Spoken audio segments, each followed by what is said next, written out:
Hi, hello, my name is Belinda and this is my book channel. Excuse me, my cats are playing with things. Today I'm going to tell you the books that I read in August. I read 11 books and I'm going to be consulting my August tracker over here where I have everything beautifully written and drawn. So, let's get started. Start off with number 1, Ice Planet Barbarians. I read this on my Kindle. It's free on Kindle Unlimited. Anybody can read it. When I tell you, this shit was fun, exciting, hot as hell, funny. Like, I laughed out loud. It very much is a rom-com, but basically it is about a woman who gets abducted by aliens. It is written by, who's the author? The author is Ruby Dixon, and it's hilarious, and I love it. Basically, in like the first 3 pages, the girl gets abducted by aliens. The aliens that abduct her abduct a bunch of women and then like leave them on this ice planet where they are found by barbarians. And when I tell you, these barbarians are blue, they have tails and they're hot as hell, and they can't speak the same language for like the majority of the book, and it's so funny. Highly recommend it. I gave it a 4 out of 5 stars. Next I have, do I have this book on me? No. The Wife Upstairs. I borrowed this from the library and it is by Rachel Hawkins, yes. The concept for this was really interesting. I definitely guessed all of the twists as they happened. It very much reminds me of if you took Verity and Behind Closed Doors, put it together and kind of watered it down. That's what this book would be. I didn't love it.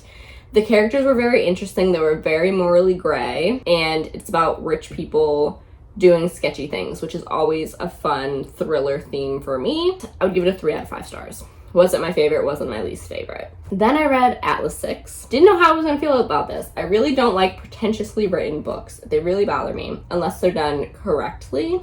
But I think this one was done correctly. It took me like 100 pages to really get into it. Honestly, the scene that really sealed the deal that I liked this book was the absinthe scene in front of absinthe? When they're drinking absinthe in front of the fire. If you know what I'm talking about, you know. It was very good. I enjoyed it. Next, I picked a book from my physical TBR, which is The Divine Secrets of the Yaya Sisterhood. I am a huge fan of Sandra Bullock. She is my idol. I love her. I've loved her since 7th grade. And The Divine Secrets of the Yaya Sisterhood is a movie with Sandra Bullock. She is the main character, Sita. So when I found out that this was a book and I saw it at Goodwill, I had to buy it. But I've had it for years and I never really read it. I have a lot of tabs.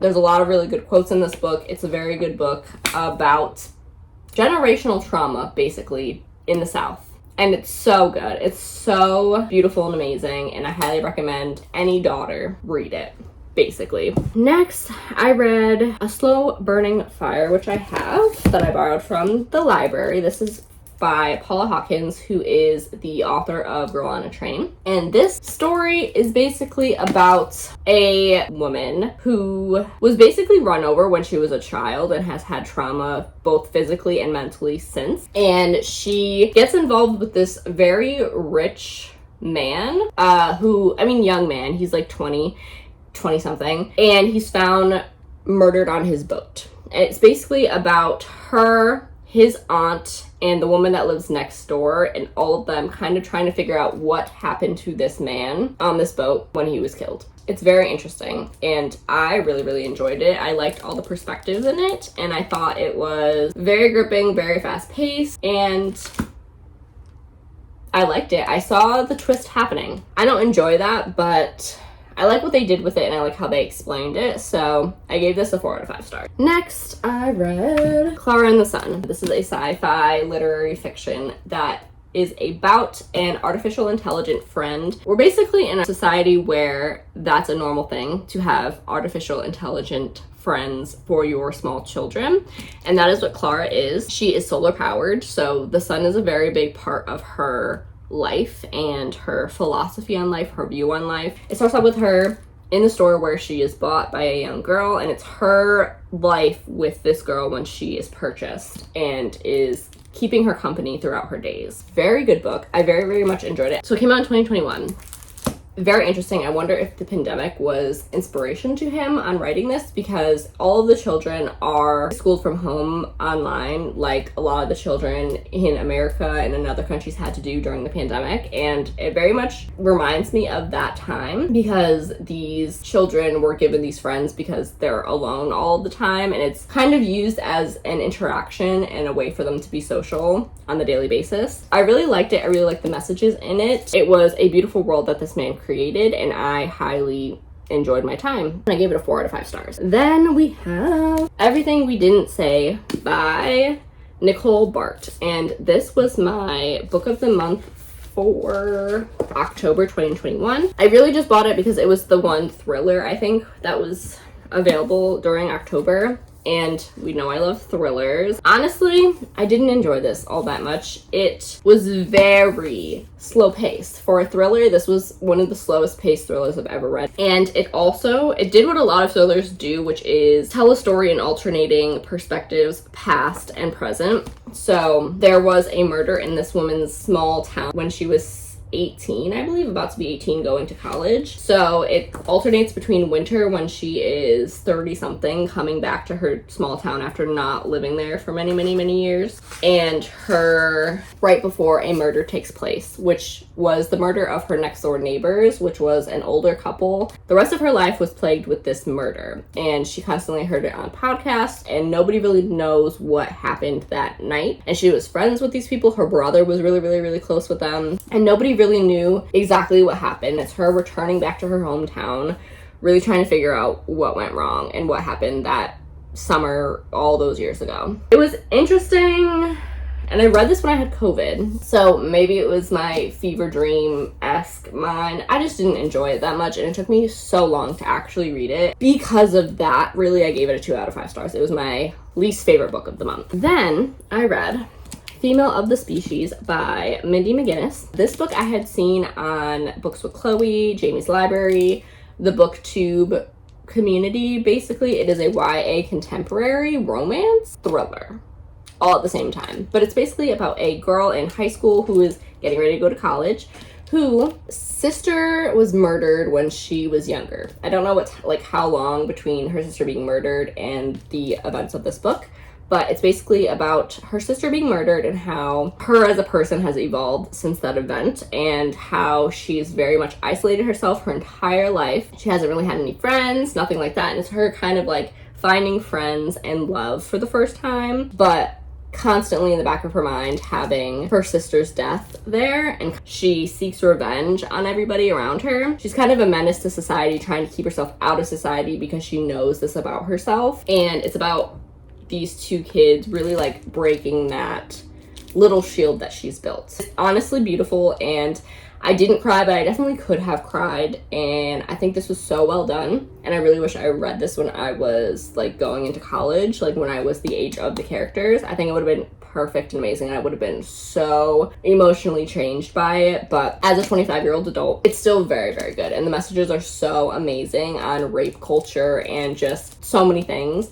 Also, I would check trigger warnings for all of these books. Just a heads up, just a little side note. I very much enjoyed this book. I gave it a 5 out of 5 stars. Okay, next I read a book on Kindle Unlimited, which is Before the Coffee Gets Cold. Now, about this book. This book is based in Japan, and I believe it was originally written in Japanese, translated to English for this specific edition. And it's basically about a cafe, a basement cafe, which I didn't know was a thing, but it's in Japan, in this like very big city of Japan. And basically it is underneath establishments, underneath other restaurants. And you go downstairs, there's no lights, there's no windows. I mean, there's lights, there's no windows. There's nothing that can actually show you what time of day it is, except for 3 clocks on the wall that are not the right time, except for the middle one. And you go into the shop, and it turns out that there is an urban legend that the shop can have you go back in time. But there's like very specific rules. You have to sit in this one very specific seat. You can't move from the seat, and you can only visit people that have visited this shop before on the very specific day that they were in the shop and the specific time that they were in the shop, or else you'll just go back and see nobody. So it's basically about all these different people that come in and that are part of this cafe using this power. Honestly, The idea was very interesting. It was well explained. I'm doing a terrible job explaining it, but it was very much set up like a soap opera almost, where, or like, you know, TV shows like Touched by an Angel, where they're very emotional, thought-provoking, profound stories every single episode. So every single chapter was this profound story about these people's lives and how changed they were by going into the past. And many people on TikTok, this was going crazy on Book Talk, and people were saying that from page 9 till the end, they were sobbing. And I was like, I want that. I did not get that at all.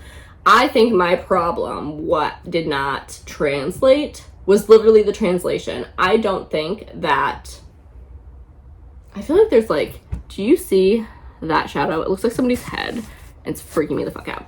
I don't think that the translation was for me, because I think that if I read that in Japanese, it would be profound and emotional. I would connect with every character, and it would just be so heart-wrenching and amazing. Because it was a translated work, something was lost. Somebody did not put in the amount of detail that was originally there in Japanese. I don't know if things don't translate 100%, but it just seems like a very watered-down version of what it was supposed to be. That's the easiest way I could say it.